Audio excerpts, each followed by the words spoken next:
important to feed the poor than to break a bylaw.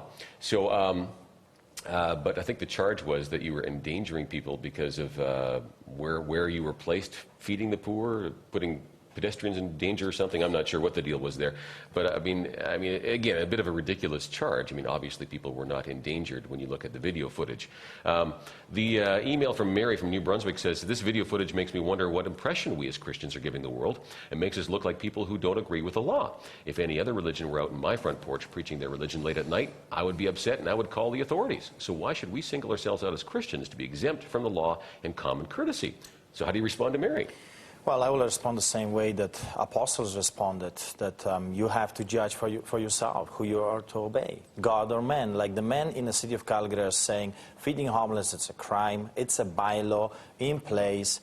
For whatever reason they had behind that law, they say feeding a dying child on the street, it's a crime. Now I have to go to the Bible and I have to look, okay, what does my God has to tell about this? And he says, well, go and feed all the poor. That's the responsibility of the church. Okay. So I have a choice to make, either to obey you, a man, or God. And but this email here specifically, she's saying, I think what she's saying is that the way you're conducting yourself doesn't look like you're obeying the law. And in this case, she's also saying, you know, if you're preaching religious beliefs late at night close to people's front porches, that's a problem. Well, which they aren't. They're blocks away. You see, the blocks away are the residential area, but I would like to ask this lady a question. Would she prefer drug dealers selling drugs to her kids or preachers that stand against that activity in an area that is all infested by drug dealers? So context is important here. Where you're preaching, who you're preaching to. This is downtown Calgary. Who are we targeting? We target downtown Calgary. Crime activities. We are against drug trafficking business and prostitution. Okay, and you say that you have had many homeless people and even drug dealers, as well as drug addicts, turn from their ways and become Christians. Is that true? Hundreds of them. We have to this day. The man that was arrested, he was an ex-drug dealer that hated us so much he wanted to kill my brother for preaching against drug trafficking business. He got converted, healed, 3 years clean from drugs, not selling, not buying. And that's why he stood kind of against this, what the police was doing between me and the police officer, because he got so upset. Why are you doing this? Like, I was a bad guy, now I'm a good guy. It's not what we all want, to turn those people's lives around. You know, so he got upset so much that he was willing to go to jail. Like, this guy overdosed 23 times. And he went to jail many times. His life has been changed by your ministry. So, you know, I can understand why he'd be, you know, upset. But at the same time, I mean, again, we need to keep our cool heads and say, you know what, for being arrested, let's not resist it. Let's go along with it, and God will look after it. But I want to comment on that because this is really important. Sure, real briefly. There's a lot of armchair quarterbacking going on. It really drives me crazy in the Christian community that we do this to one another.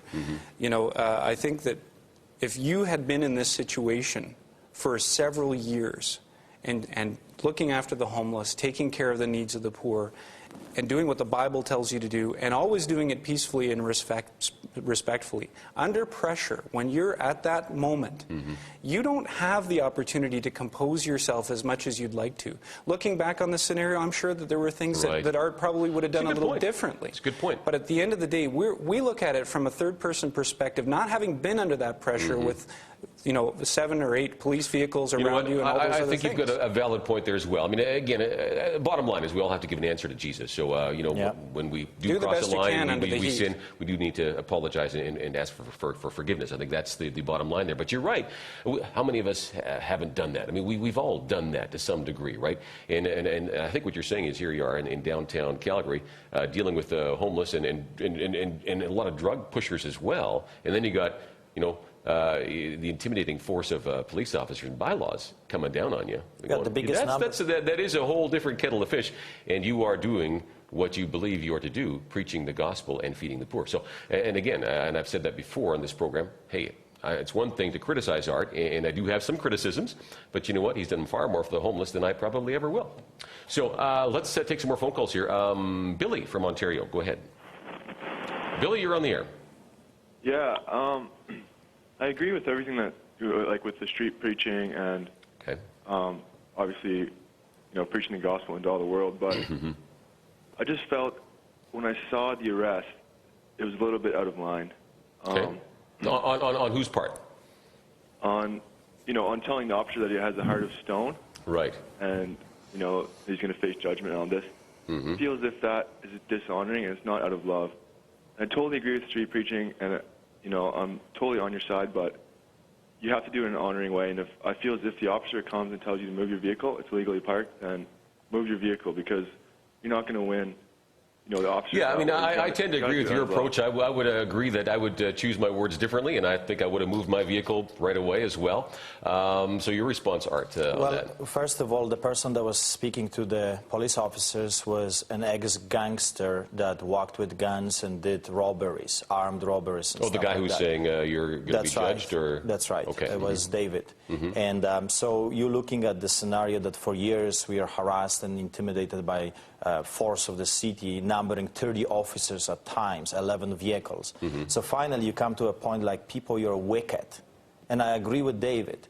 Those officers are wicked. They are hunting a ministry for about 3 years, the same officers coming all the time. Well, I don't know if the officers themselves, though. I mean, I think they're under instruction, so I wouldn't get personal with that. That's right, but then I met many of them, and I have some inside people right now. Jesus has people everywhere. Yeah, and what you're going to find, I think, of the officers, you're going to find some that are nasty and some that are great. I mean, that's just like any profession, right? That's right, but the point is that the officers have a discretion. They see a ministry that is targeting drug trafficking industry, feeds about 150,000 meals a year, and helps the poor. It's on their side, and then constantly hunting the ministers. So finally you come to a point, people, something wrong with your heart. There's something wrong with what you're doing. It's one thing to follow orders, it's another to implement them. Right, but do you think it was helpful to say that?